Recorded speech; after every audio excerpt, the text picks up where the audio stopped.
Hello, everyone. I'm going to call the meeting to order. We don't have the Spanish interpreter yet online, or The no? Spanish interpreter is not yet online. Okay, they hopefully will come online shortly. So why don't we move to roll call? Marquez de la Plata. Here. Vico. Here. Harry Wojciechowski. Here. Joe Roca. Here. Spencer Scott. Here. Betsy Van Dyke. Here. Patty Thayer. Here. Lonnie Lazar. Here. Perry Hernandez. Here. And Faye Zamora. Here. Okay, so we're going to move to item 2, which is approval of the agenda. Can I get a motion to approve the agenda? So moved. Second. All in favor, raise your hand. That's you. Did you raise your hand? I did not. Oh, this is on the agenda. Oh, yeah, it's good. Okay, Here, yeah. so that's all unanimous.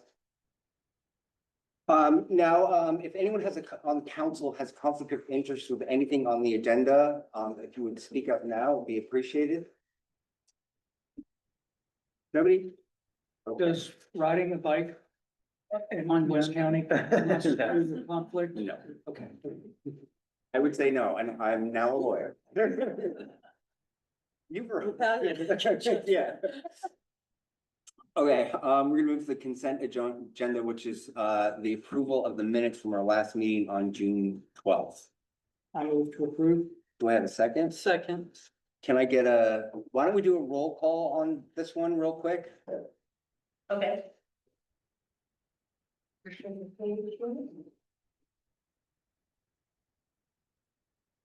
Pit Marquez de la Plata. Yes. Vicky Cruz. Yes. Harry Wojciechowski. Yes. Yes. Joe Roca. Yes. Spencer Scott. Yes. Betsy Van Dyke. Yes. Patty Thayer. Yes. Lonnie Lazar. Yes. Harry Hernandez. Abstain? Okay. All right, let's move on to number 6. And so there's a section here about items that are not on the agenda. We're going to the council first.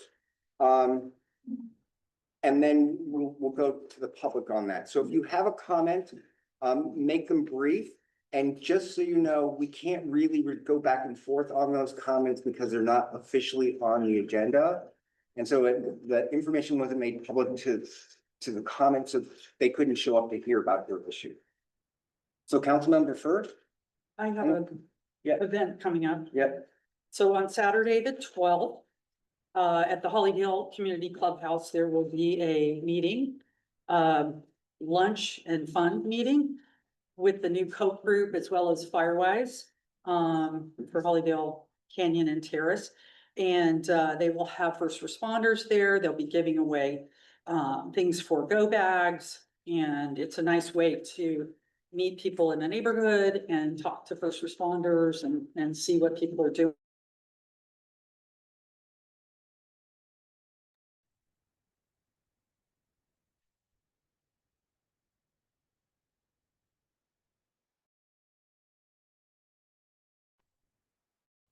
Another announcement this Saturday as well. The second big public cleanup at the Monterey Recon Park is taking place from 9 to 12 in the morning. If you're free, go register with Nick there. And there'll be coffee and snacks in the morning, and it should be a lot of fun. So please come and help our parks and rec. Anyone else on the council?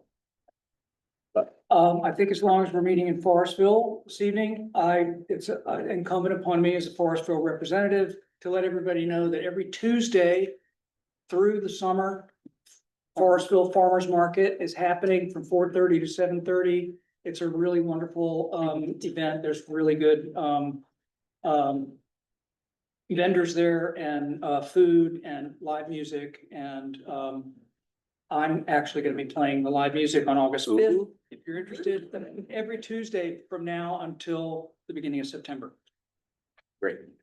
On your own or with local people? I'll be doing that solo. That's cool. Yeah. Anyone else?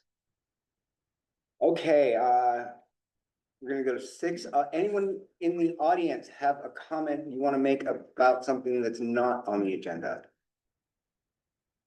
Anybody? Do we have anyone online? Yes, we have two questions online. If you have a question, please raise your hand. Annabella, please unmute to speak. Good afternoon. This is Annabella. I am the Spanish interpreter. May I please be promoted? Oh, there we go. The Spanish interpreter's here.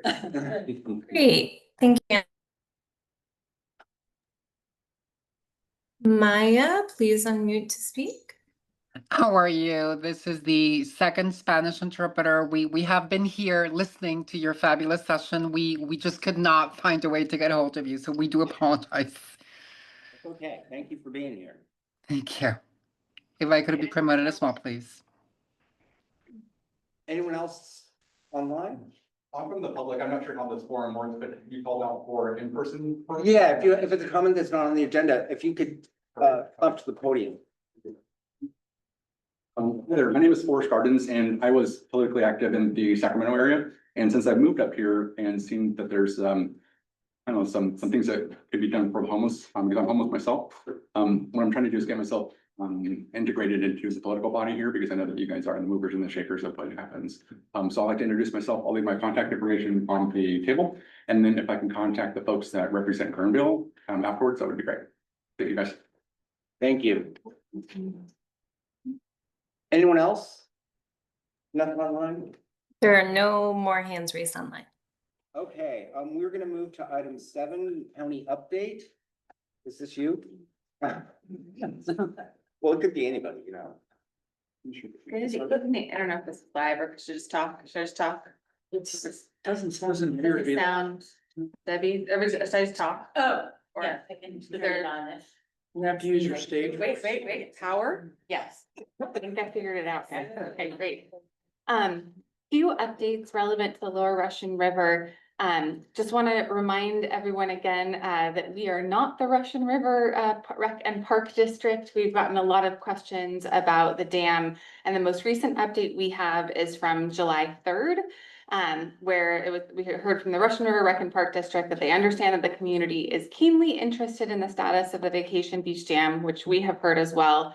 While there are no official changes this week, they are committed to providing regular updates. Their district manager, Amanda, is diligently progressing through the permitting process with Sonoma County and the Department of Fish and Wildlife. They're also conferring with the Division of Safety of Dams regarding the project scope.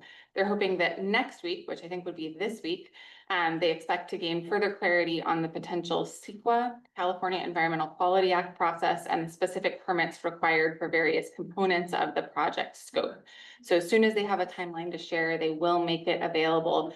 The only role that we have is that I am very committed to making sure that Permit Sonoma is in no way, shape, or form an obstacle. And we will work very closely with Permit Sonoma to ensure that permits progress very rapidly. But my understanding is that the bigger hurdle right now are the state bars that need to be met.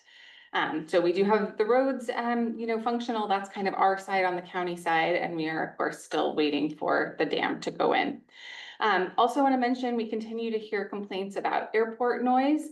On July 22nd, there will be an agenda at the Board of Supervisors meeting to fund a study. It's actually the second phase of the study to change the FAA protocol regarding what they've done, which is known as the quote unquote redhead arrival and departure, because they're all named after Charlie Brown, because that's our theme at SPS.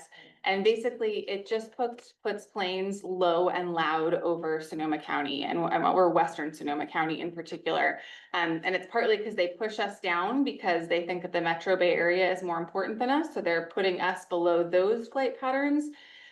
But there still, I think, is no need to have banking and accelerating and moving up directly over densely populated portions of West County. So what we're trying to do is get like a glide path that doesn't require any power down to the airport, and sort of a straighter path that requires them to climb higher before they turn over Western Sonoma County. But all we can do is create a study and hope the FAA adopts it. We actually have no jurisdiction, unfortunately. So I sent them a letter. they sent me a letter back basically saying that we're wrong, but we're still trying to do this with the consultants that they like, to try to get them to change the, departure and arrival patterns. Also want to acknowledge the, sort of recent changes to the federal budget. We are working very hard and very closely with our departments, especially Health and Human Services and the state of California, to understand the ramifications of the bill that was recently signed into law by the President of the United States. We are very concerned about the cuts, particularly with respect to insurance and food provision. However, these cuts are scheduled to phase in over time, and in a pretty brazen political move, they're going to come after the midterm election. So we are still trying to figure out exactly when to anticipate those cuts and what the direct impact will be to the folks we serve and the budget of the county of Sonoma. So we don't have any information yet. It's a 900-page nightmare of a document. We need to figure out what the state is going to be doing, because that will then impact our budgets. So we're still learning, and as soon as we know more, we will share more. Also want to give a shout out. Monica, are you here? Yes. So I don't know if you want to just briefly introduce yourself, but I was just going to acknowledge we've got a representative from Assemblymember Rogers' office. You just want to come up and say hi real quick?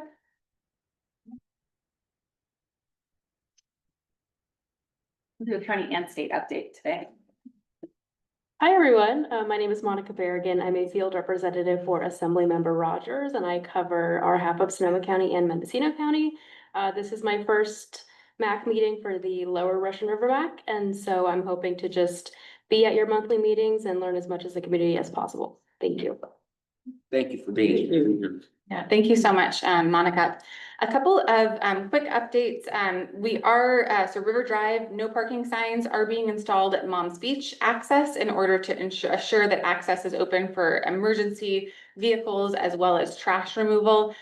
We continue to receive a lot of complaints, and we continue to ask CHP to please come and ticket the people who are illegally parking in no parking zones. So that would be a great one to follow up with the assembly members about, is just trying to get CHP to be more responsive, because we have a lot of really narrow roads where it is actually illegal to park alongside them because there's not enough room for emergency vehicles to access. And so if CHP was willing to go and do kind of a targeted ticketing, that would be phenomenal. So I did ask them for the number of tickets they wrote in that area over the 4th of July weekend. have you heard back from them? Okay, yeah, I figured. But we're happy for the signs to come in. Do you Yeah. have a timeline on that? I do not have a timeline, but we can follow up with public infrastructure on that one later. So also wanted to acknowledge some of the questions that came up about at the last meeting regarding the $5 million being allocated to repair 4 roads in good condition. And then also about the drainage work previously proposed for Villa Grande, as well as an update on the Monterey Bridge over the Russian River. And so a few things. Number one, the Board of Supervisors and there was concern about FEMA's future and whether those funds will be available to do those bridge repairs. The Board of Supervisors did create a fund during budget hearings to address emergency road and infrastructure needs. That was a proposal from myself and David Rabbit, and it's funded by a waterfall, which basically means when the budget comes in better than we anticipated, because we anticipate a very sort of conservative budget, then it fills this bucket with sort of emergency roads funds. And it is actually looking like we will close over our estimated kind of estimate for property tax rolls, which means that we will have money in that roads bucket. With respect to the roads that were classified as good condition, I can say that we drove all of those. Che is going back and sort of re-researching, but I would say that they are miscategorized in terms of I drove them and they were like goat trails. So if anyone has any specific road question about why they were funded and why another one wasn't, totally happy, but I did go out there and like take pictures with my phone and it was very bad. So, and then the other question was, so alternative funding sources, if FEMA grants don't materialize, the roads and then the bridge. And so I think I covered all of that. Any other questions? Yeah. Any estimate on how long a study for the FAA might take? And then an estimate on how long it might take the FAA to make a decision? That's a great question. So the first phase of the study was probably about a year, I would say. And so we broke it up into arrivals and departures. And we had, a couple of town hall meetings where folks could participate. And so the new contract also includes community engagement. And so, would love to hear from you if there's a particular location that you think would be a good place to hold this meeting in. We get a consultant, the airport comes in and takes public comment. They have a court, type recorder who will actually take down everything that you want to say and make that part of the package and part of the public record. So, so I would anticipate that it's probably going to be the better part of a year. Okay, if there is an FAA, I mean, who knows? So, yeah, we'll see. I have a question on roads. I just want to check in on Waller, Reddit River farmhouse and where it falls in, and we have those little signs up right now. I know I've asked before, and I just want to check in on if there's a proposed maintenance, and also, do you know if there's ever been actually an engineering study to alleviate actually what's going on with the water flow? So if we don't just keep putting a Band-Aid on something that might not be a true fix. Yeah, I do not believe that there has ever been a study with respect to the water flow in that area. But that was one of the sites identified for repair when the Board of Supervisors approved funding even before the budget hearing. So that is a top priority, and I know that PI is monitoring that very closely, because that would have been the third part, right? That would have created a just island and no way of getting across West or the river. And so that's being very closely monitored, and I don't have a timeline on the repair, but I can check in with PI on that. Anyone else on council? Anyone on the public have any questions? Comments? Really? Online? We Anyone? do have one online. Steve, please unmute to speak. Hi, thank you, Linda, for that update. And thank Vicky and Che for meeting with members from the Russian River Terrace area on the Summer Home Park Road, where there's some the repairs that we've discussed with you in the past. I actually am asking about the area that we asked Che about repairing or having the shoulder cleared by infrastructure, and that was something he indicated that he would be checking with infrastructure. I'm wondering if that's something that you could provide an update next month, and if there's a timeline for clearing some of the shoulder areas along Summer Home Park Road to improve the evacuation route. And that will be something discussed this Saturday at our Ready rally. So thank you, Vicky, for mentioning that. And I'm sorry I missed bad internet connection where I'm at. So just want to thank you for your continued work on that. And if you're able to provide an update for that important evacuation route for limited way in and out. So that's it. Thank you. Great. I do not have an update from Che on the status of that project, and he is out on a well-deserved vacation right now, but I will check with him when he gets back and we can bring a report back next month. Well, I forgot to say that I also have an inquiry pending. Tracy and I have been in coordination with PI today regarding the Villa Grande long-awaited culvert effort.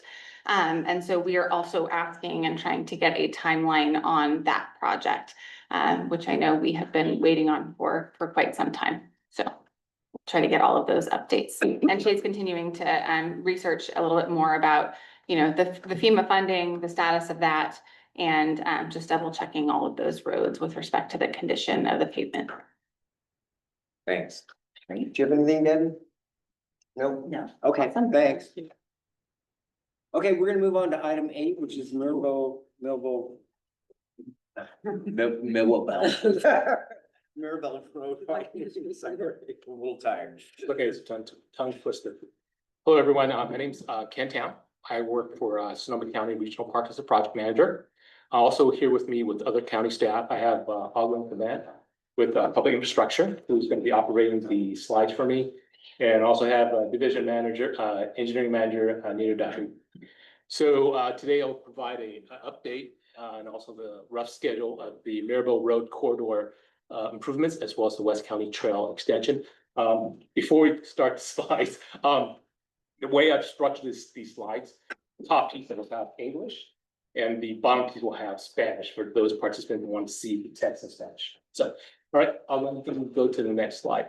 You know, Ken, it's kind of hard for us to hear you. Is this still on? Okay, there we go. Sorry, my apologies. Yeah. Sometimes I get too close and it gets echo. All right. How's that? Everyone can hear me? Okay, all right, I apologize. Okay, okay.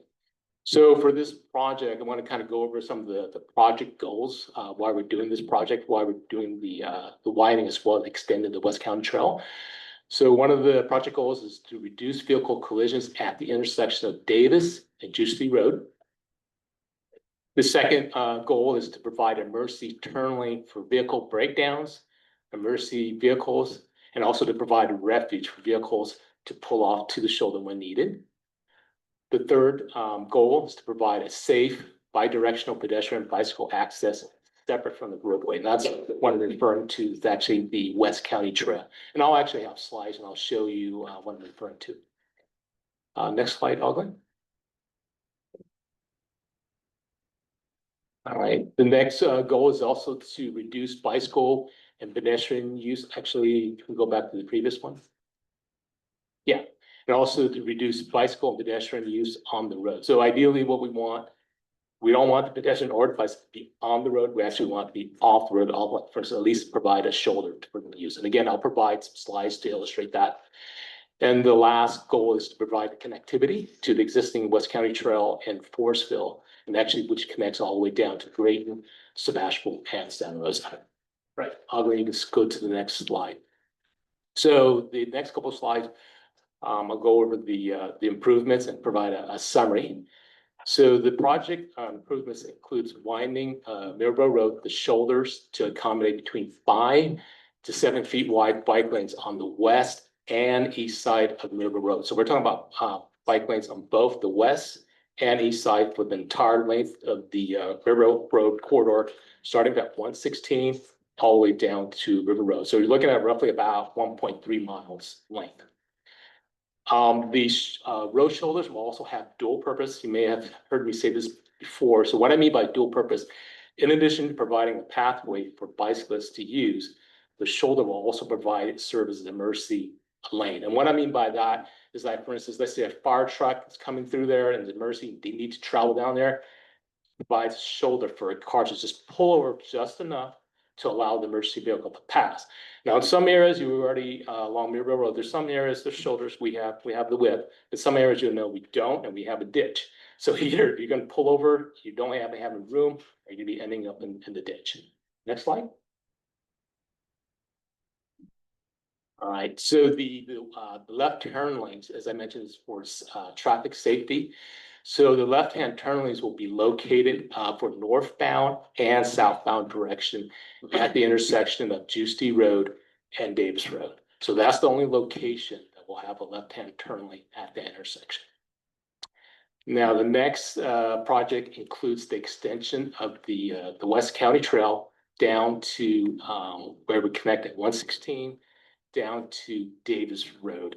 And that would be 8 feet wide, and it'd be fully separated trail that would extend through the Forestville Youth Park down to Davis Road. Next slide. Okay, don't worry, I know this is kind of small. The way this drawing, we will have copies of this available online. So the way what you're looking at is the aerial view of approximately the footprint of the improvements that would include the bike lanes on the east and west side, as well as the extension of the West County Trail. So the way you're looking at, you can see there's 3 sections. The top section starts at 116 and you go down, that's the middle section of Middle Road. Then the last slice is actually down to River. And I'll have a large area so we can actually see it better, but I was able to try to fit this 1.3 miles within this one slide. So it's quite challenging. So I'll have some large photos you can actually see. Next slide. All right, so this is a large area that you're looking at. So to your left is the intersection of 116. And that dark area, that shows roughly the footprint of the improvements for the bike lane improvements, as well as the West County Trail extension. Ogden, can you maybe using the cursor point out where the class 1 bike path is located, 8 feet wide? Yeah, so it's kind of a beige color. That is the location of the West County Trail. What's kind of dark and shaded, that actually is where the bike lanes will be on the west and east side. So Ogden, can you kind of point to the west side? Yeah, so right between that white striped line to the edge, dark edge, that is where the bike lane would be located on the west side. If you could pull, and Ogden, you could show down to on the east side where that white stripe, like, yep. So that from that white stripe going eastward to the pavement, that would be where the bike lane is. Again, so we would have bike lanes either on both the east and west side. So the slide you're looking at, this is the approximate limits between 116 and Spear Ranch Road. All right, next slide. Yeah. Can I? Can we hold the questions until? Yeah, there's I can- next? We can also, we'll go back to the slide later. Yeah. All right, so this next one here, this actually shows the aerial view between Spear Ranch Road going down just past, sorry, my eyesight's bad. Is that Nolan Road, past Nolan Road? Yeah. So if you could point out where the West County Trail. Now, there already is an existing pathway along that. We will be replacing that for make it wider at that location. So Ogden, yeah, if you show your cursor that is where the extension of the West County Trail will be located there.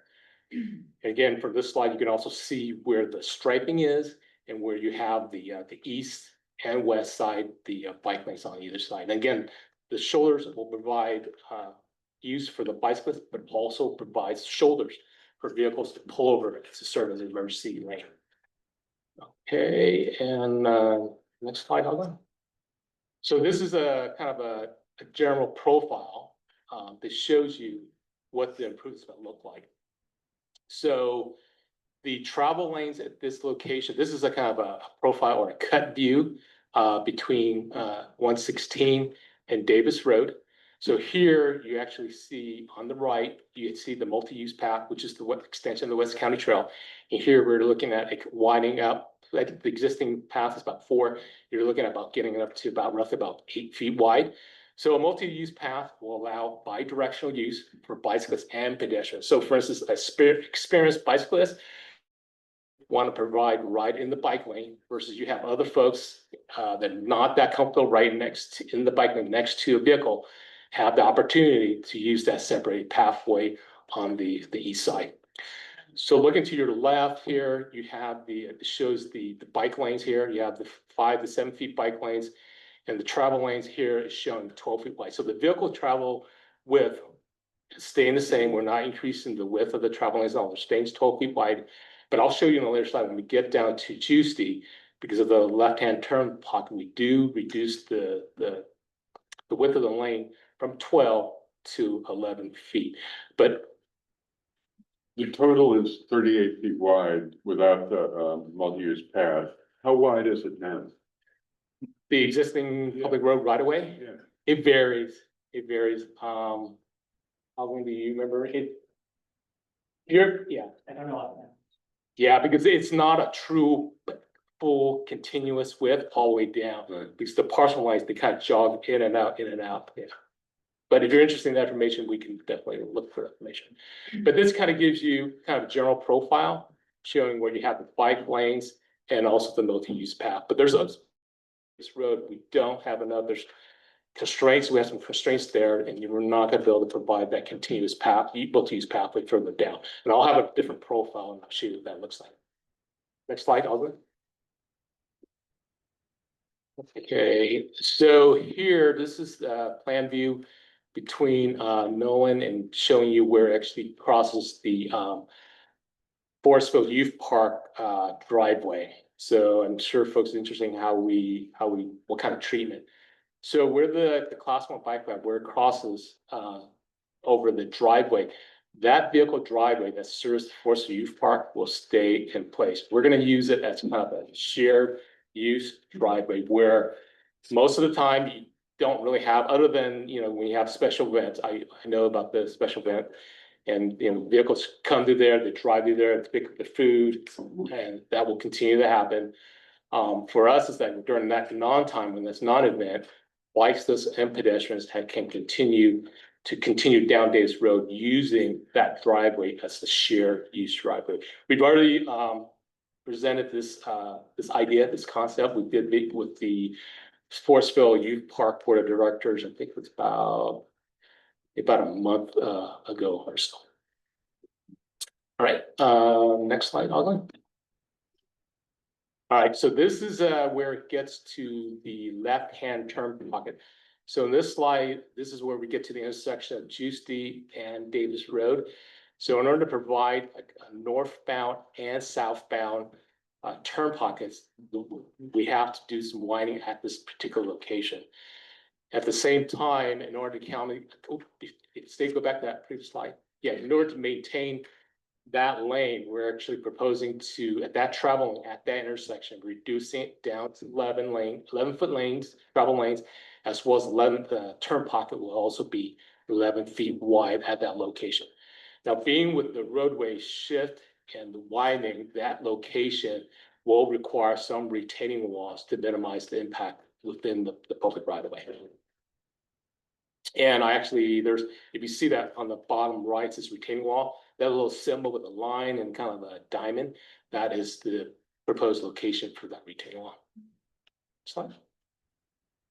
All right, so this is I know I was verbalizing everything, but now you can see this is a profile showing you what it will look like with the left-hand turn lanes, as well as the bike lane, as well as showing where the retaining wall. And as you know, that certain parts of the Miramar Road, there's some steep, very steep banks. In order to cut back and provide the width we needed, retaining walls are needed. So in this illustration, it shows you what the retaining wall will look like, and also show you how we can actually accommodate the bike lanes, as well as the left-hand turn lane, and maintain the travel lane. So in this cross section, you see the 11-foot travel lanes for northbound, southbound. And also you see the left-hand turn pocket at this location, which is 11 feet wide. Next slide. All right, so this is an aerial view of the ending of the project limits, where this is near Spears Market and ending at the River Road intersection. So that is the terminus of the project limits. As I mentioned, so the bike lanes will continue all the way to the intersection on the east and west side down to River Road. However, but the West County Trail extension terminates and stops at Davis Road. Next question, next slide. So this is what the profile would look like without the extension of the West County Trail. This is what you're just looking at, just the travel lanes and the bike lanes on either side. It may be hard to tell, but you can see right next to, like, for instance, one of the bicyclists, if you could look, you see a little darker area. So we're only widening the pavement where needed. In some areas, the shoulders are already wide enough, doesn't require any additional wide, but in the areas where there's not enough width for the bike lanes, in those locations, that we'll have to widen the pavement to accommodate the width needed. Next slide. So this is a tentative schedule of what we're looking at right now. The consultant is still working on the design plans. They're between 30 to 65% on the design plans. We're looking at completing the environmental document and will be available for public review. We're looking at right now, August of 2025. So that's next month. But depending on when we have all the documents available for review, that date may get adjusted. But right now, the target date is August 2025. We're hoping to get the right way acquisition done by December 2025. That's the end of this year. I think that might be a little aggressive, but that is the target date that we have right now on the schedule. Then finishing the design engineering in spring of 2026, and starting construction in mid spring 2026, and finishing winter of 2026. So we've participated in at least a couple of public meetings. We had a town hall meeting back in March, got a lot of comments. We also had another meeting in Forest View Park not too long as well to collect more additional comments. So what I'm listing now, these are not all the comments. We received a lot of good comments.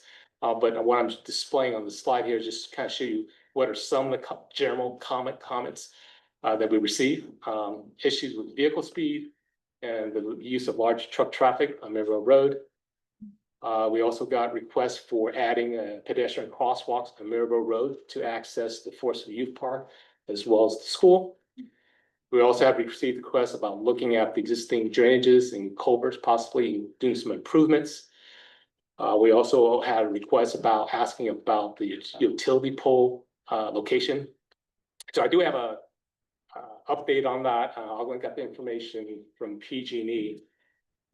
So I'm gonna put this in quotes. PG&E told us that they're gonna try to get the utility poles underground before we actually start the widening. So I'm gonna put the quotes, try, I said try.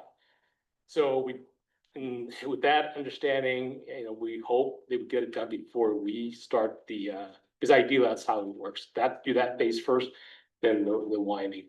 It's my understanding also PGD, when they are ready to go before us, they will do the notification to all the property owners along that corridor. Next slide. And the other comment we got was to improve bicycle pedestrian safety, and also to consider providing buffer bike lane. So folks may say, well, what does a buffer bike lane look like? So I included a snap of the image of what it looked like. So you actually, on the right, you see that little bicycle, that symbol. So to be striped, the bike lane is striped. But in addition to just having a single stripe, they'll have another parallel stripe. You can see it provides a little bit more buffer space between the vehicle travel lane and the bike lane. So that's what's considered a buffer bike lane. There's other designs, but this is one representation of a buffer bike lane. Next question. All right, so I listed the contact information for Alvin and I. There may be other questions after this meeting. Feel free to reach out, give us a call, send us email. I'll open it to questions. Right. Council members. Yeah. I have a comment more than a question maybe, or combine those two. It's kind of a questioning comment. On the trucks going through that area where you're taking space away to 11 feet on each side. I mean, my 20-year-old Prius is 8 feet wide. Those trucks are a lot bigger than my Prius. The ones I'm talking about are coming from the gravel areas. So did somebody like figure that out, do some math? Yeah, no, the consultant, yeah, that's still with allowable for a large vehicle. So they'll get through, but we might be pushed over to the side. No, you still have, are you talking about the pull-off lane? You'd still be The trucks take up whatever space they want to. I'm not Right. worried about the trucks. yeah, I'm no, worried about the cars going through in an area where a truck is now in a smaller space and maybe moving over. that they still be, they within that 11 foot, they should be able to stay in their lane without. Well, they should stay in their own lane. That's very. That sounds like an enforcement issue, I but, will agree with that statement for sure. Anyway, just Okay. want to register. okay, that. I noted. Thank you. Well, again, are there any 11-foot wide lanes right now? In the on county? Road? No, on that road. On this road, no, there's They're all 12s. not.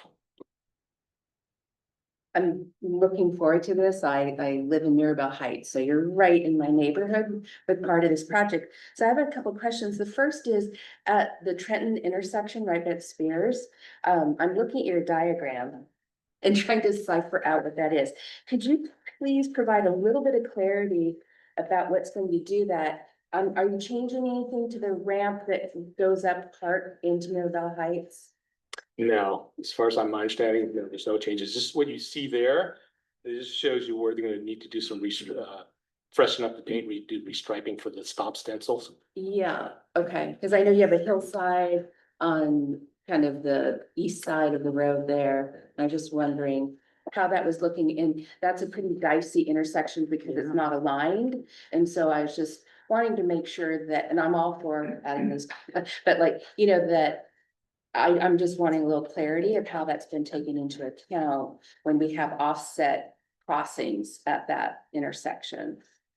Okay, thank you. I'm making notes right now, so we will be Great. checking into. control. And then also, I didn't hear anything about the parking lot. I'm calling it that. You call it the Mirabelle extension, right at the end where Mirabelle hits River Road.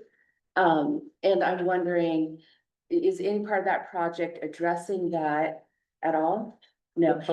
Okay, and then do you work with transits, you know, our county transit bus system on any of this? Because I know we have one stop there.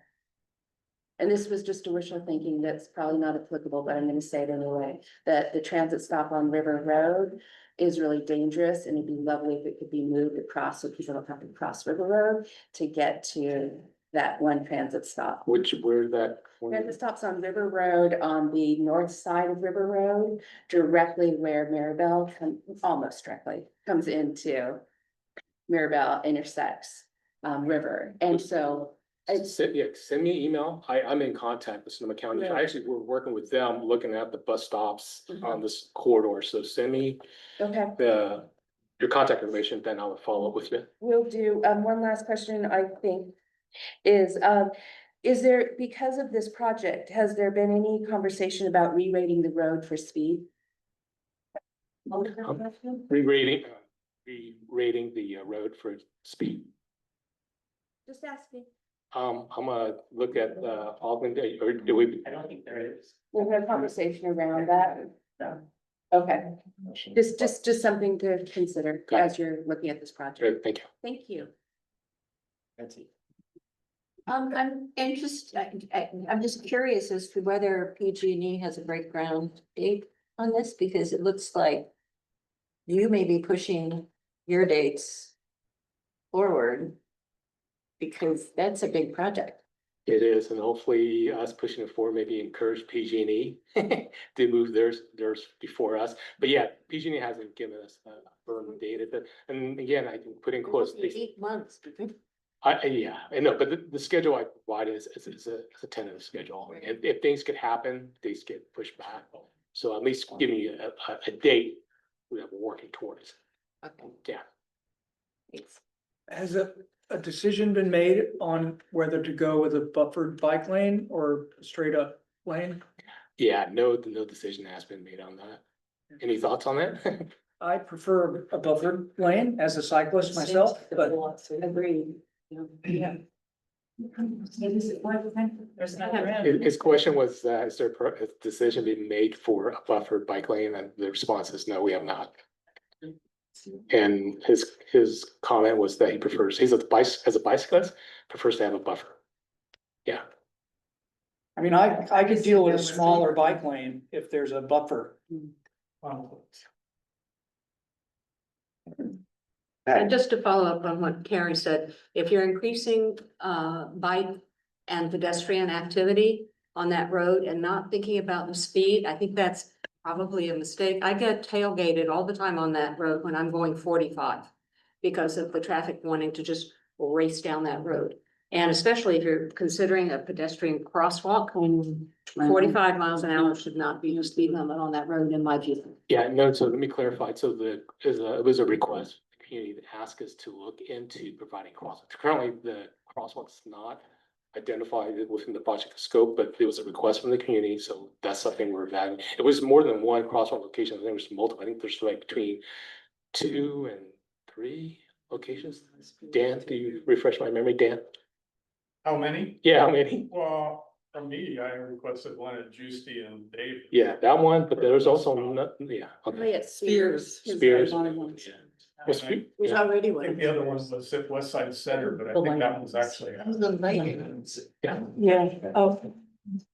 So all of this talk about the crosswalks was in the comments from your outreach, right? That's correct, yes. So I know that in Guerneville at the library, there's a crosswalk there, and some of the library advisory board were wanting to have a lighted one with, you know, the little, and that requires electricity, of course, and there isn't any electricity there. So, you know, I think if you have any, or as many as several, that they all have that, and you have to coordinate probably with PG&E to get that, because if you're not gonna reduce the speed, and even if you are, if you reduced it, people are still gonna go fast. And those lights though are really helpful. Yeah, no, talking about. So in terms of just want to make one comment, the crosswalk, this is not aware, we just say, okay, this would be a good place for crosswalk, and just stripe it. There's studies that has to be in place, they look at the traffic speed, sight distance, and yeah, there's a process for evaluation. Thank you. Any other council members? Oh, One thing that I want to mention is that we're having conversations with public infrastructure regarding a speed and safety study, which feels like it's a really critical, important, you know, part of this conversation. And so we're hoping to move forward with that. And then also to explore what we can do in terms of traffic calming, which is a broader kind of Lower Russian River, West County wide conversation that needs to occur too. So you're not just talking about this specific area, Mirabelle, you're talking about. We are talking about this specific area, but what I'm hoping is that if we do something like that, that it can kind of almost be like a pilot project and provide some lessons learned, because I've been pushing for things like speed humps, and that obviously, I don't think that would work on Mirabelle, would not work well with the trucks, but you know, certain smaller rural residential roads that might be appropriate, or, you know, what can we do? And we've tried a variety of things over the years, the flashing signs, that now we have all these different crosswalks, some of whom have no lights, some of whom have yellow lights, some of whom have red lights, and it's getting confusing for drivers. So I feel like we need kind of a holistic approach to traffic and we calming. went from little bumps to big bumps and back to. in- And we back to have 25 the 40 to whatever. the bots dots things as you go into bodega, and people get driven crazy by the sound of those things sometimes, and then drunk people still doesn't wake them up and they still crash into things. So it's a whole process.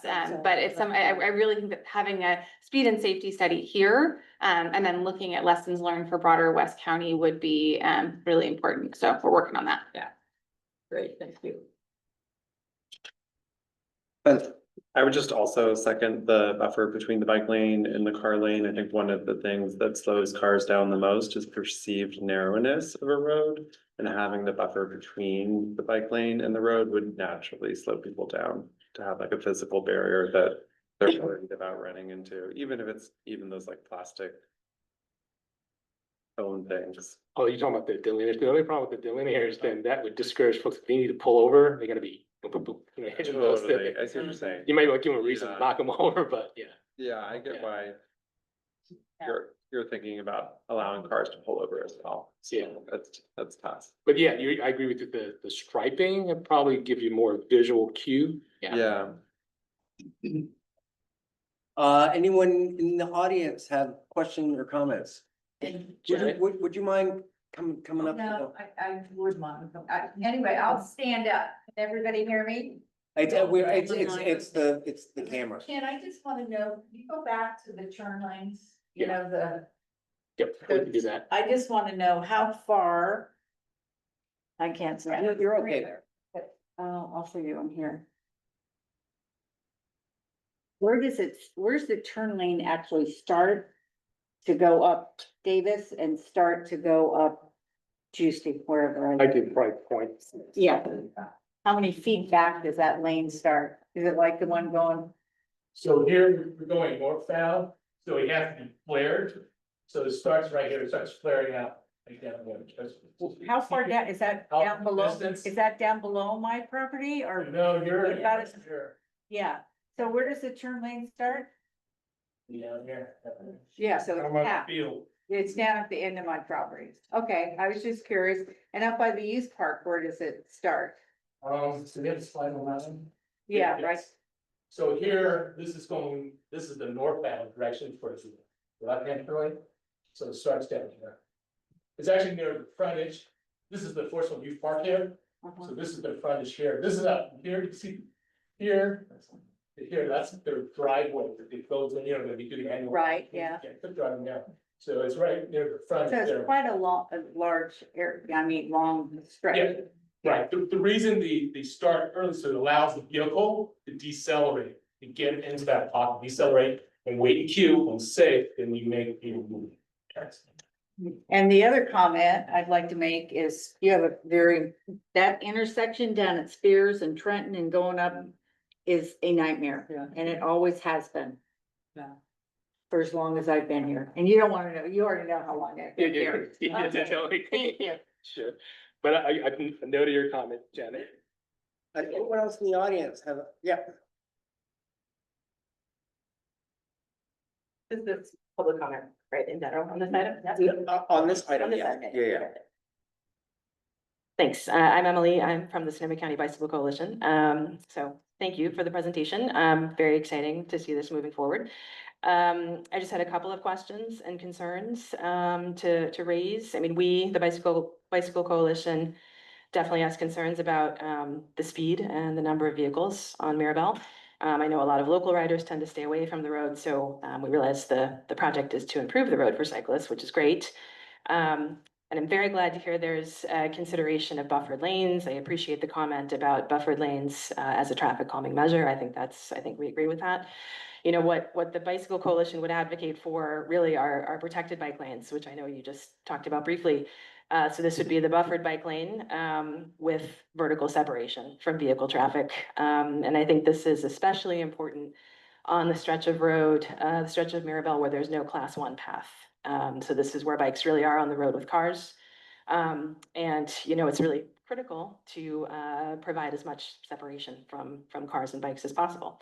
So I guess I'm curious, you know, since the project does involve widening the road, can it include increased space for protected lanes? Again, you know, anything that can create that separation is going to be, you know, critical on that road.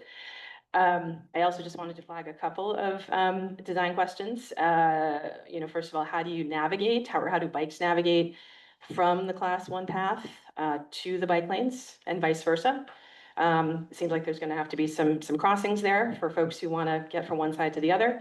And then lastly, if the goal of the project is a connection to the West County Trail across 116, I mean, that's a very difficult crossing given the traffic on 116 and the visibility coming over that hill. So I'm curious how that crossing is going to be handled for cyclists. Thanks.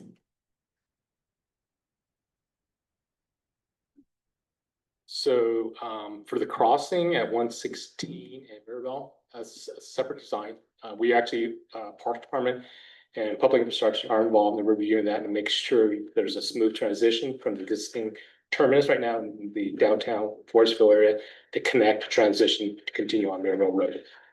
The other comment in regards to doing more of a buffer bike lane, the right of way there is somewhat already constrained. The public right of way in terms of what the county controls.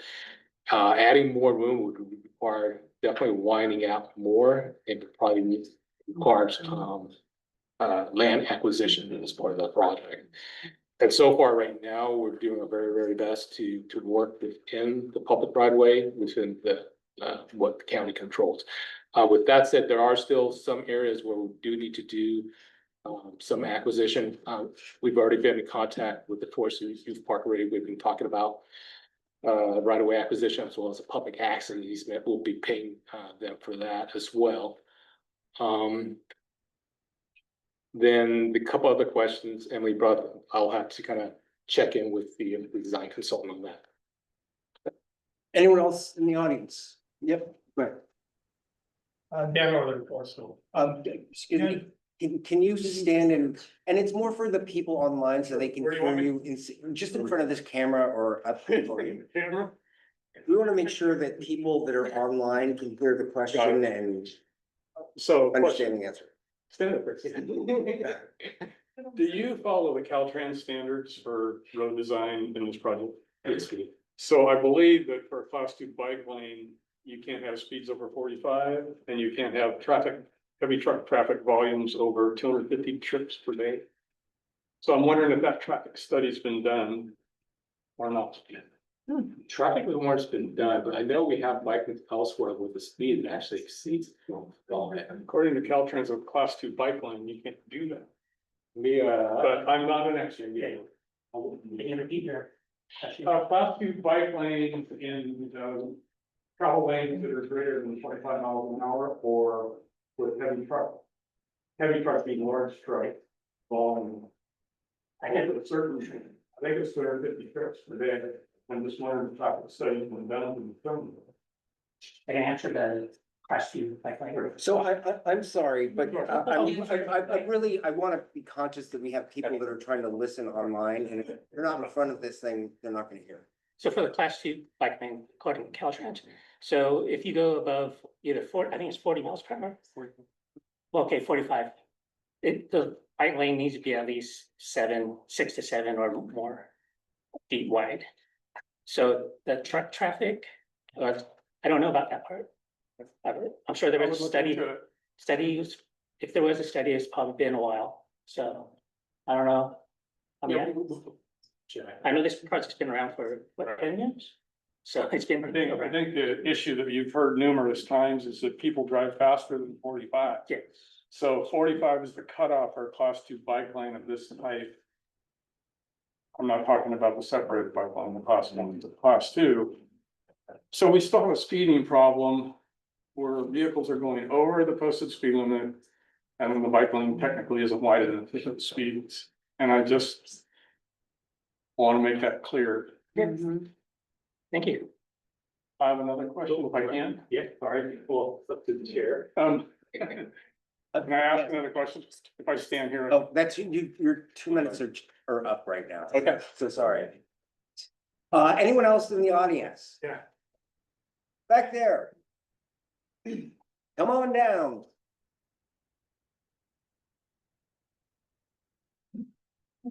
Can I stand right here? We need to have you in over this way, sorry.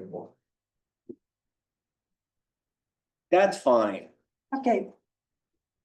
My friends and neighbors that have called and asked me, one, why are we doing this? Because we just redid that road a couple of years ago and spent money.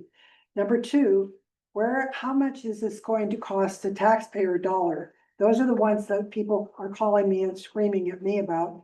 That we're wasting taxpayer dollars once again to do the same road that we just did.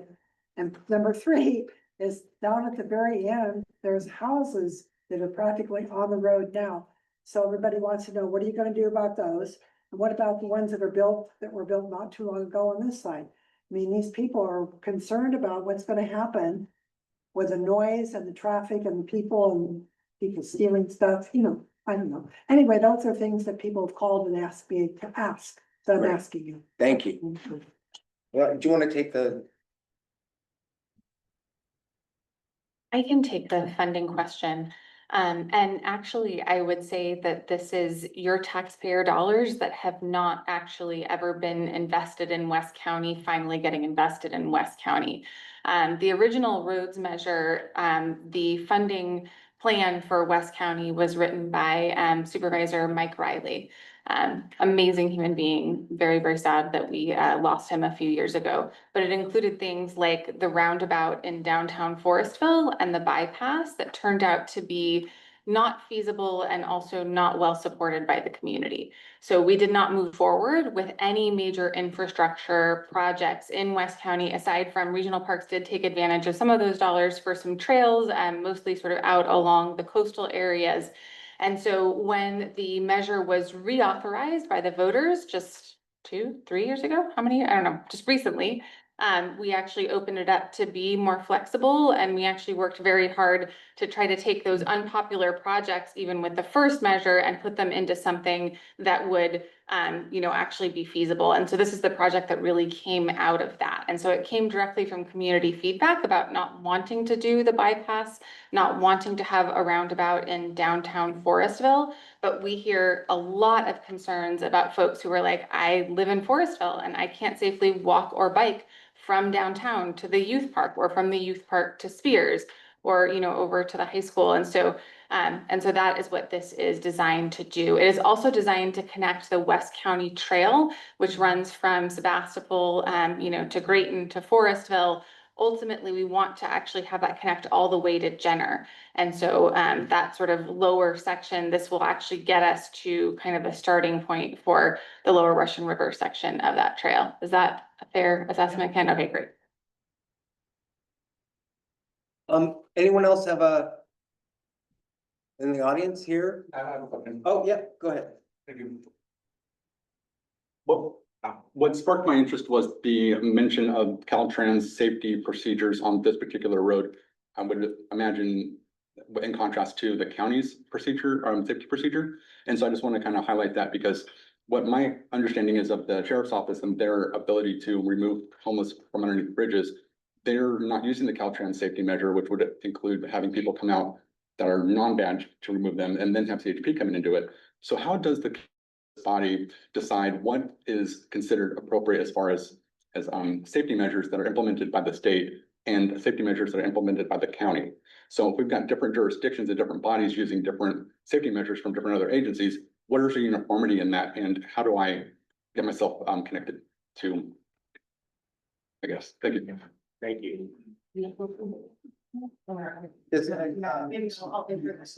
Okay. So I'll take the first question in terms of just overall jurisdiction, and then I think that Pi can sort of just touch briefly on the kind of state safety code that we all have to follow. So we have, of course, county roads, and then we have Caltrans, which is responsible for, 116 in the lower Russian River. And so when it comes to sort of processes related to homeless encampment clearing, it also kind of tells us who is the law authority who is responsible for actions being taken in the right of way. And so when it's Caltrans, it's CHP that is responsible for that. And they also have Caltrans has an entirely separate budget from the counties. And so they have their own paving plan that is planned out, feels like a decade in advance, but it's only a few years and it's hard to get on that list. And they have their own sort of major infrastructure projects. And then for the county, we rely heavily on state and federal funding, as well as our general fund tax dollars, and then the sales tax measure that was approved by the voters. And then I don't know if you want to just comment briefly on the road standards. And one thing that I do want to mention is we do have a lot of county roads that do not at all meet any of the current standards. But whenever you change something, you have to make it meet the standard. And that's one of the reasons we can't have a stop sign at 116 and Mirabel, because we would have to level that hill in order to get adequate sight distance, which makes it very, very expensive. So.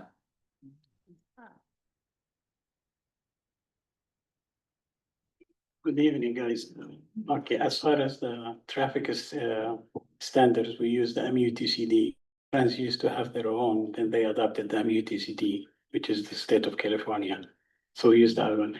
And the application of it, it depends on the situation of the roadway, case by case. What works on A Street may not work on B Street, which is probably 400 feet away from it. So you have to look at various issues like what the Supervisor Hopkins brought up, sight distance, passing lanes, etc. Right of way width, the usage of the land, etc. All of this, there is a lot of factors, and you cannot use Caltrans standards, what they do verbatim on a county roadways, because you are not using an identical model. So that's the kind of things there is a changes. And you don't want to put unprotected bikers on a 45 or 50 miles an hour speed for motorists. You want to try to separate them. The county looks into that very detailed before we do anything. This is currently the project that we're looking at. It's still considered in the design phase. So anything surface, any comments we get from the public, anything we see from you will have an impact and will drive the project in a different direction after we evaluate it to see how can we use it and move forward. But hopefully that clarifies things. Thank you. Anyone else in the audience? Tracy, do we have anyone online? No, I'm not seeing any hands raised online. All right, great. Thank you guys so much for the update. We're gonna move on to number 9, our conduit initiative.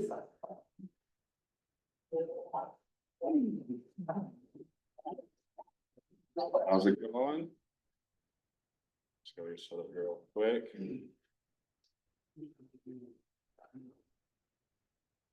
While I do this, my name is Calvin Sandine. I am the executive director of We Conduit. We are it's a play on words if you haven't gotten it yet. Just got it. Tired of acronyms, so we're trying to go with the classic dad pun. All right, join webinar. That's my new intern over there, Mike Nichols.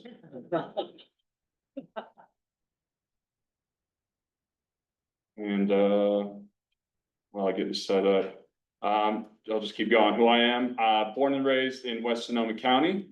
I grew up, lived out in Cazadero, Monterey, Guerneville, Forestville. That's where I currently reside. I went to high school here at El Molino. I didn't come to the library very much. I was playing sports mostly. I did win our Apple game my last year, so I'm not living in the past at all. But let's join. Rare occurrence. Rare occurrence, yeah. And let's see. Okay, so now share. There we go. And one second, let me go to view. Full screen mode. Does that work? Does that work? Yeah. Okay, cool. All right, cool. Thank you for having me and Michael. My name is Calvin. We are We Conduit. We are a 501c3 on a mission to close the digital divide. I'm going to be talking today about our new $17 million broadband infrastructure grant that we got for West Sonoma County. Who here likes internet? Cool. Me too. A little bit about what we're going to present on today, just about us, our organization, a little bit about our mission, and then we'll jump into the details. So about us, as I mentioned, We Conduit is a 501c3 nonprofit on a mission to close the digital divide. The digital divide is a gap in infrastructure and technology that restricts our access to internet and telecommunications in general. But we provide broadband deployment projects where we deploy the physical infrastructure to bring you internet access or communication access, because we also do emergency communications as well. We also non-infrastructure related access initiatives such as broadband adoption. So we go out into communities and provide digital literacy training and teach folks how to use their laptops or how to get on the internet. And then we also are very politically involved, and there's a lot of legislation that gets pushed by big monopolies that concerns our community. And so our board and our team, we're very well connected with statewide agencies. And so we lobby on behalf of or provide legislative advocacy for our communities. And then we support other special projects like fire mitigation projects around critical utilities and precision agriculture, kind of all these things associated with the internet. Our vision is to empower communities with fast, affordable, and reliable broadband. We're trying to break up the status quo that we've been heavily dependent on privatized utilities and internet. We're trying to bring power into the community's hands. So rather than deploying infrastructure for profit and all of our community money going to private shareholders, we're retaining all of that investment locally in our community, and we are governing the infrastructure, and we have the ability to determine the affordability, reliability of the infrastructure that we all use. So our board and staff, we have Mike Nichols, who is our board chair. Mike, would you like to give yourself a quick introduction? I think everyone knows me. We know. Cool. That saved us time. Mike is an amazing community member. He's been involved in everything that I can think of. And then we also have Joy Sterling. She is the CEO of Iron Horse Winery. And she's also on the Federal Communication Commission Precision Ag Task Force. And she is very well connected with the kind of in the political world. Damien Bonet, he's one of the lead principals on an app that you probably all use called Watch Duty. He's one of the lead developers. Grant Kirkwood, he is, been very involved in startup telecom, enterprises. So he's also, all these people are based out of West Sonoma County, Cazadero, this area as well. And then we have myself, we have a project manager currently, Alex Delzell, who's been coming on board to help us out with a lot of this. And then we recently brought on a new board member who is, very awesome. His name is Paul Vixie. Paul Vixie was the creator of the DNS system, the domain name system, which is www. So he lives out on the coast and he is a huge pioneer of the internet. Closing the gap. Okay, so we talked about the digital divide.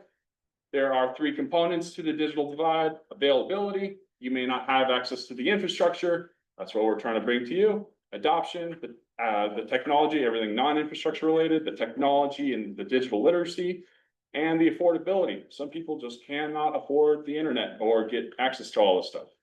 And so that's the gap is between people who have internet access and those who do not. What's the impact? We see a lot of disadvantaged communities getting the blunt of the stick, and it's happening to rural communities. It's happening to communities of color, low-income communities, Asian communities. You get the picture. And these communities have historically gotten left behind by the major carriers. So there are some other statistics here that you can read through, but I'm just going to keep jumping through this presentation because we got a lot to go on.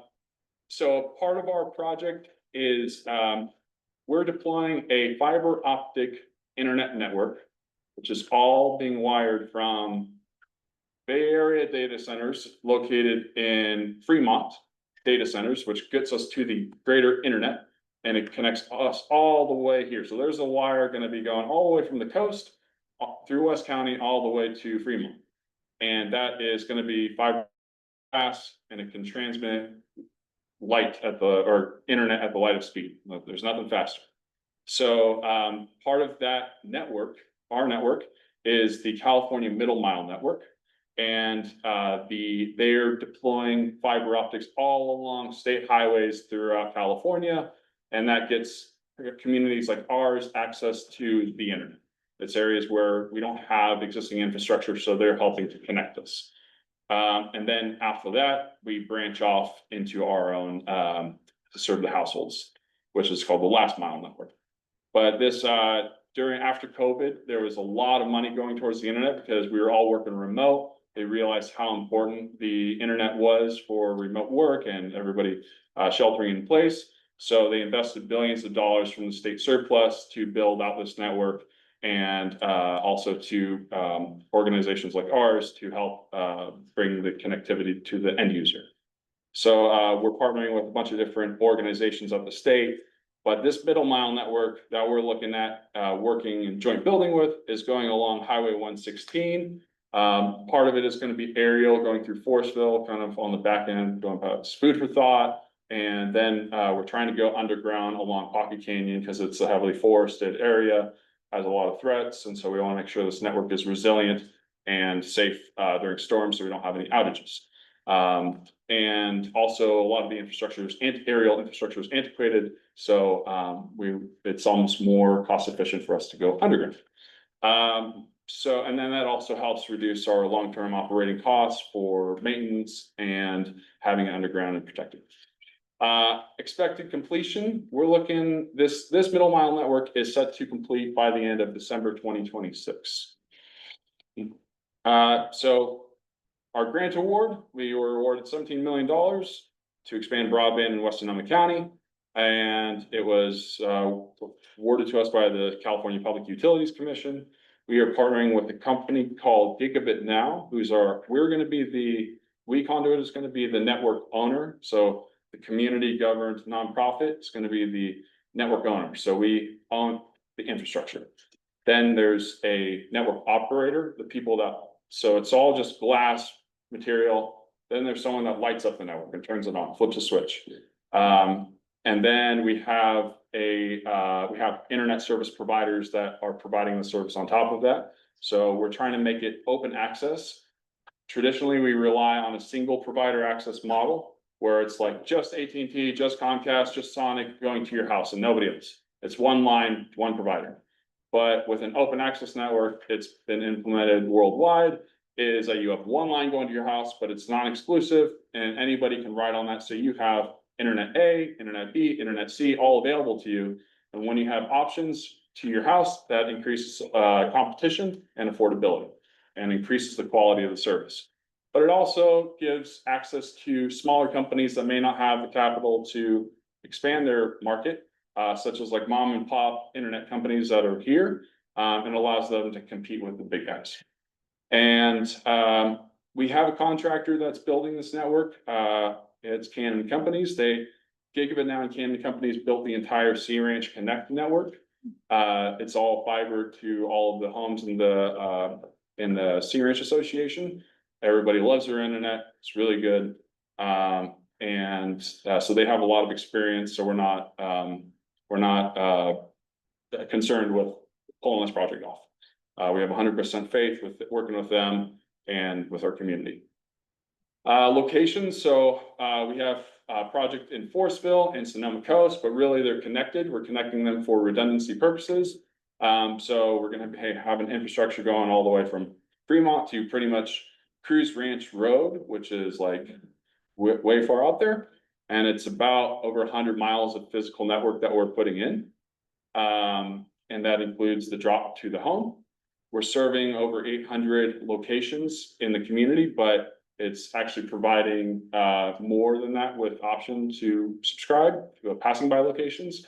So we're going to the residents that don't have anything, but then along that route, we're also passing by maybe someone, if you have Comcast or something else or AT&T, and you have an option to subscribe. We can't use grant funding to pay for that, but you have the option to work with us to connect. Our timeline is also the end of 2026 because that is the requirement of the grant. Forestville Connect, so just kind of a little scope of the network build, but here's the big blob of where we're planning to serve. So if your household or your neighbor or your family member has a pinpoint address in this blob, most likely they're getting connected. But the distribution path that we're going along is Highway 116. That's our middle mile. And then anywhere that's going lateral from that is going to be our last mile. So we have Pocket Canyon, Green Valley Road, Oddfellows Road, Martinelli Road, Old River Road, Summer Home Park Road, nearby roads. There's a lot of, other roads, but that's just kind of. But I assume, excuse me for interrupting, I assume it's the yellow part that will have accessibility. Correct, yes. So why are big chunks of what is technically Forestville, Hacienda, not in the yellow? So grants have a lot of moving parts, especially with these, and we have to stop somewhere. The grant agencies, you kind of have to hit a sweet spot of like how much money you can ask for, and so we made the best decision on where we have to stop. But that doesn't mean that we're going to stop there. We have a plan post grant. We get the major funding in that gets the ball rolling, but then afterwards we are developing a plan to finance additional infrastructure through different vehicles. So it's kind of down the road in the presentation, but I think it's a good place. Long term, we're trying to create a telecom cooperative, which in other communities or in others, take Texas, for example, they have 76 electric cooperatives, and they also provide internet infrastructure on top of that. And just the impact of cooperatives is they're paying 10 to 15 cents per kilowatt hour for electricity. Meanwhile, we're paying 50 to 60 cents per kilowatt hour for energy. And we in California only have 2 cooperatives, but these are all community owned. And so all of the revenue that is generated by that network goes back to the owners of the network, which is the community. So at the end of the year, you get a dividend. Why I'm saying this is that cooperatives have access to major financing vehicles at the state and federal level, and there's a big ecosystem to allow them to thrive. So that is how a lot of rural communities have been able to finance that expansion. But for the scope of this is before this grant, we had nothing in our bank. We had no network, we had nothing. We were not a thing. Now that we got this grant, we have it and we can finance the existing infrastructure to expand off of that. So that's the reason why there are these blobs is because we had to stop. And some of these areas, they identify what is served versus unserved by a speed definition for the internet. And a lot of these areas already have Comcast, but then some of them don't. And that most of those were in the yellow blob. So we could only pick the yellow blob, but it's been a difficult ride. Yeah, it is what it is, but we made the best of it in our project area selection. Yeah. Not my house again. Yeah, not mine either. You're on the wrong. That's okay. I totally. Are you on the Hacienda side? I know I'm on the Mother's Beach, so. Mother's, oh, I Which see. is a cutout, looks like. I mean, you literally could have gone up to River Road, it seems to me. It's a 2-block. We do go to River Road. We're gonna be on No. Old River Road. Right But here. the process to get over, we did submit another grant that gets us across. So we are trying to get across, but for this one, we had to stop. But we do have another grant that does get us across the road, so you will get connected. Do I understand that part of your choice was? I'm sorry, can we hold questions till he's finished? I'm gonna leave, so can I ask my? Oh, yeah, okay, I forgot about that, okay. I have to leave this up. Show us. Um, He's dropping dead. Do I understand that you chose areas partially based on lack of access now? Correct. Okay, Yeah. so do you have access now? Through one of the people that Right, price gouge, Yeah. yes. Yeah, so that's the issue is that. But there's big parts of this in the yellow area that have access too. They do. Everybody in Forestville, Maine, Forestville has access. Correct, yeah, so it's a lot of the areas that were like on Mother's Beach, they had Comcast, and so they didn't have any eligibility over there. But they were still considered served. But how the grant agencies do it, when you're in your portal designing the grant, you have to select these big blobs, which were in the past were based on census blocks, which can be like 10 miles in distance, and for rural areas, and then like a block in an urban area. But it was highly ineffective and did not work in favor of our communities. Since then, they've changed it to where it was more granular, but they based it on kind of I don't know how they chose this one. It was like I don't even know. Forget, but it was not the same.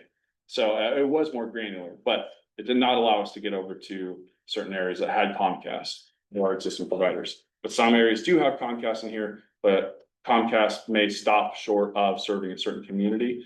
And those were the communities that we selected in our footprint. So we only identified the unserved households that do not have anything.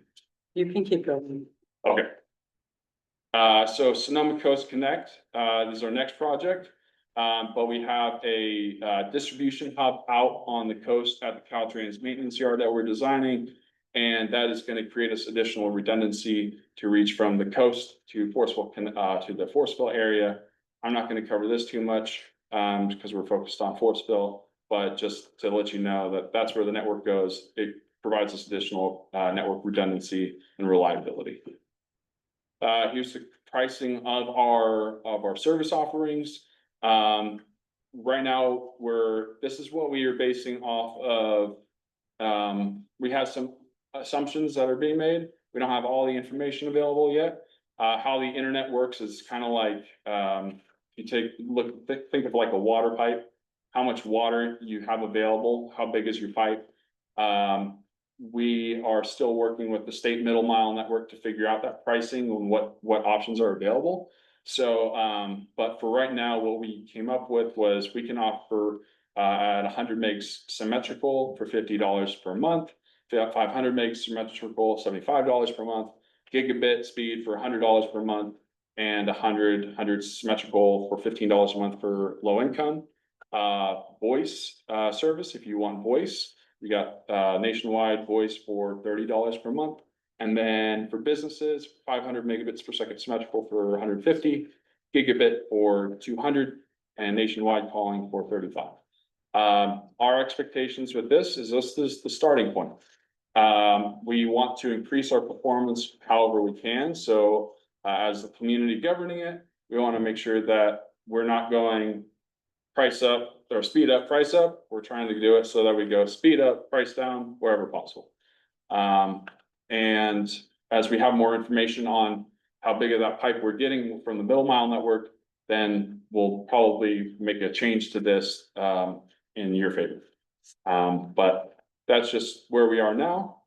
And project details. So just a little brief education on the network architecture, how it works. We have the data centers in Fremont I talked about. We have the fiber connecting all the way to our distribution hub. That's where all of our switches and equipment is located. And right now our hub is located at the Grayton Firehouse. It's super resilient. It has backup power and has everything that we need to make sure that the network stays up and running and it's protected. Fiber access terminals, those will probably go into vaults or access points at road intersections or junctions. And then we will bring that to your house and we'll connect to your home. Construction standards, what to expect. We are trenching in the public right of way wherever possible. We're undergrounding and boring wherever necessary. And we're trying to underground the drop to your home as well. The trench in the public right of way, we're trying to go minimally invasive trenching. So in the dirt shoulder, pre-disturbed earth, the trenching is pretty shallow, goes about probably 18 inches, 24 inches. And it's above everything else, so we don't really have to worry about impacts to existing water lines. Most of our network overlaps the water districts, and that's it. We don't have to worry about power. So public right of way, we're making some cuts in pavement wherever we need to. And let's see, the underground drop to your home, we're gonna be bringing everything to your house, but we know that this is a nonprofit. We're doing everything as low operating costs as possible. We need the community's help on the drop to your house. You know your property the best. You know where your irrigation lines are. You know where your landscape lighting is. We are asking of the neighbors if you can dig your own trench, you know the best place, and we can drop the conduit and the fiber. That's our ask of you, but we will bring it on the main street right outside of your driveway. And we can work with people on that, but that's just something that we're starting to ask of the community. Traffic control. We're going to provide traffic control, and we are going to hire local. So subcontractors, we have a GC selected for the project, a general contractor, but we're also going to be hiring local contractors that might know their community the best or have equipment or the experience. We want to make sure that we hire local as much as possible. Construction process starts with network design. That's where we're just talking about the selecting all those blobs. Then we go after the network design. We solidify all of the exact addresses that we're serving. Right now, we're in the low level design, so we're just solidifying all of the address points. And we will have a more public facing map soon that will show the community. You'll be able to look up, am I included in this project area? So we will have that soon over the next couple months, hopefully. And then permitting, we will be going through the permit process. A lot of this is encroachment permits, so it's pretty straightforward. There's no permit required for private roads because it's all comms, low voltage wiring. So we don't need any building permits for trenching on private properties. That is a big thing. And then network construction, after we get permits processed, the encroachment permits, then we start network construction. And we're planning to start that sometime in the later this year. And be done by 2026. We hire multiple teams at once working in different areas, so we have people working simultaneously. And then after most of the construction is done, we have the last part, the last two pieces, home installation. We connect to your house and then we activate the service. How you can help, as we're out there in the field or beforehand, you can provide local knowledge. If as this project develops, if you know something that we don't, we live here, I live in Forestville, and but if you know something about your road, then please tell us. We are always taking volunteers. We have a pretty big, volunteer base right now of about 50+ people. Everybody that's just gung-ho on community controlled infrastructure and communications. We do emergency communications as well as internet. So we do a lot of different things. And then spread the word. Please spread the word to your neighbors, family and friends, and stay connected. Please subscribe to our website. We are we don't have a lot of money for marketing, so we are asking that you please help spread the word and subscribe to our website so that we can keep you up to date on our project. And that is it. I can take questions. And if you want more information, there's a website, www.weconduit.org. Right, we'll go council first. Go ahead. Oh, this is a huge project. Congratulations on your undertaking. A couple of questions to clarify. So I understand that your goal is to have open access.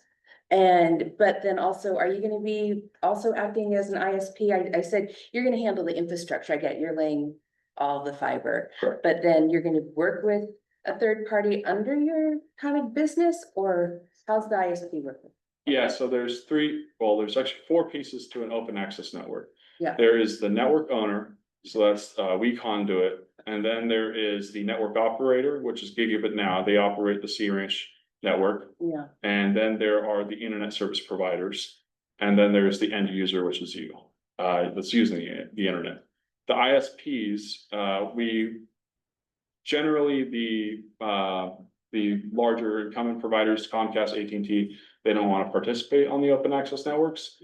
But the small mom and pop wireless companies that might be getting pushed out because of Starlink or for the incumbent providers, but are still members of our community, we want to do our best to support them. So we don't want to go into a community and, oh, well, now you're out of business. We want to try to bring the community to work together so that we're working against the income. So we're actively working with those providers to get situated on our network, and we're still figuring out how it works. We're learning from a lot of different open access networks across the country, but there's different ways to go about it. So we're just trying to figure out the best open access solution that works for us. Okay, so like on for-profit companies, I'm not sure, I think it changed a little bit on access, but as an example, an internet service provider that's commercial for profit could go in and they can just get into the utility lines and run on the back, right? And so will for-profit companies be able to come in and without paying you or compensating? Like I changed a little a couple years ago, but I'm curious if you're doing all the trenching, and you're talking about a lot, if you're going underground, versus aerial and doing a lot, I recognize what lies ahead and the expense and the time. And so I'm just really curious if you're going to have any of those commercial companies vying to access. Yeah. We're providing access to the private companies. So they will have access as well equally, and do they, and so I guess do they pay for that? Because if this is a nonprofit, I'm just curious how that works. Yeah, so as the infrastructure owner, we would be collecting a network revenue to be pretty much leasing the infrastructure. So, and then you're saying the way that users of your service would benefit from that is by this dividend check? Is that like how they see the benefit of that? That right now we're a 501c3. We're looking at creating a cooperative as a financing vehicle, which is a 501(c)(12). That is the consumer owned. Yeah. 501(c)(3) was our, as these grants were developing, that was our fast track to getting an entity started. That was a vehicle for our community, because there was only 3 applicants for Sonoma County, one of which was AT&T, and then the other one was us. So we were one of those going against them, and it was the state agencies really believe in what we're doing. But as we get the ball rolling, we're gonna be trying to figure out the exact open access model. We're still developing kind of the arrangements with those private companies, say another nonprofit wants to start their own ISP to perform on open access networks. Someone in the community could do that.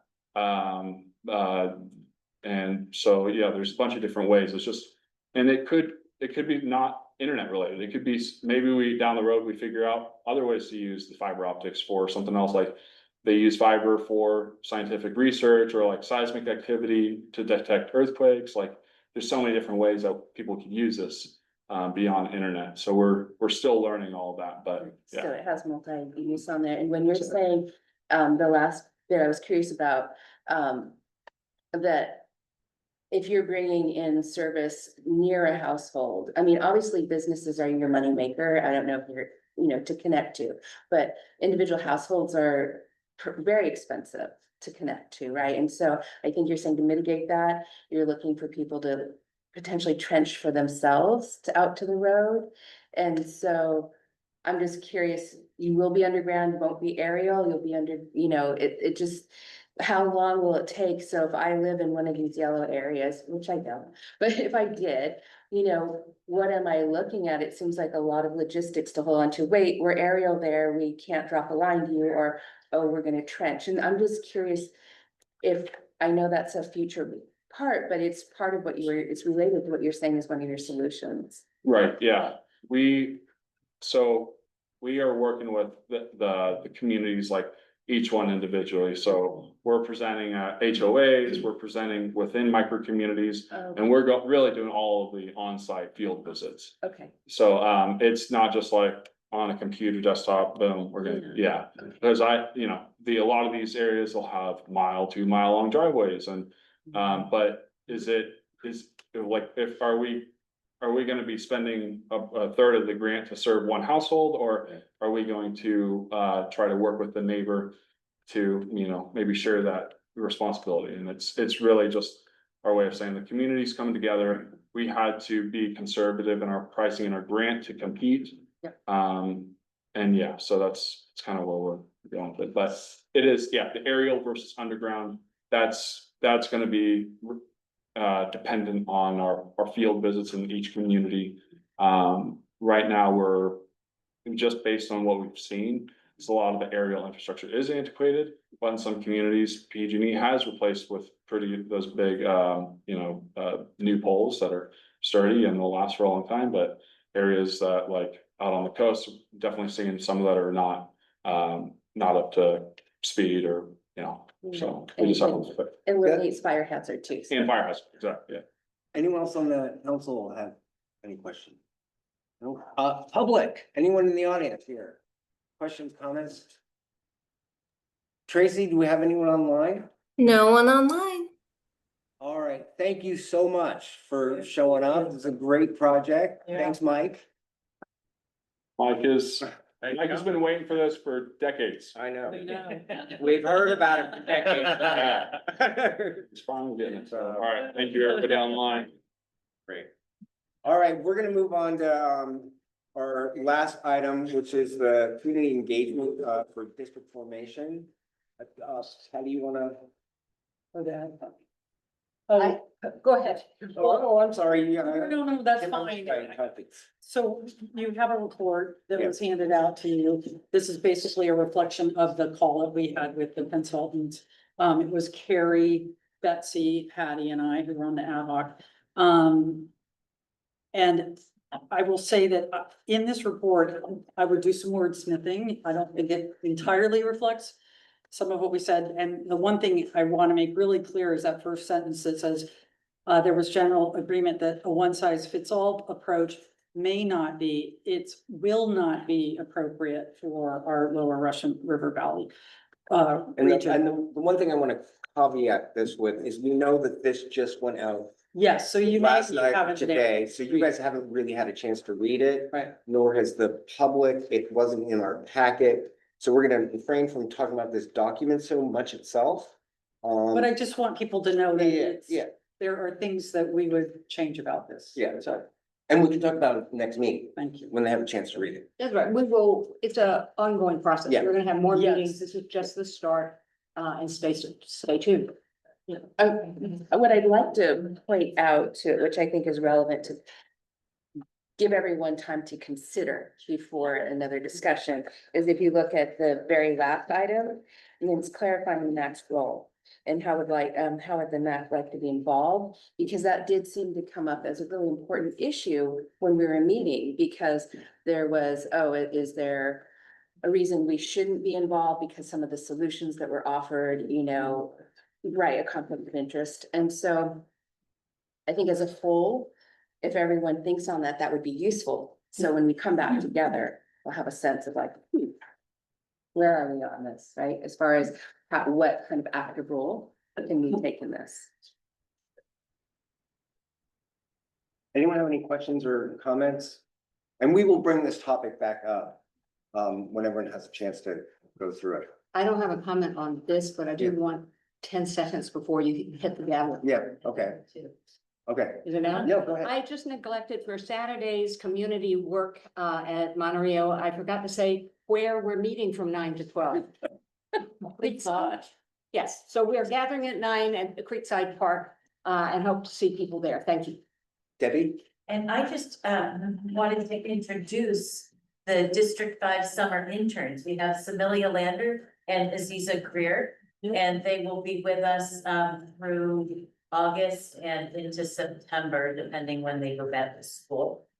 So you'll see more of them, and they'll be working on the crash course for local government.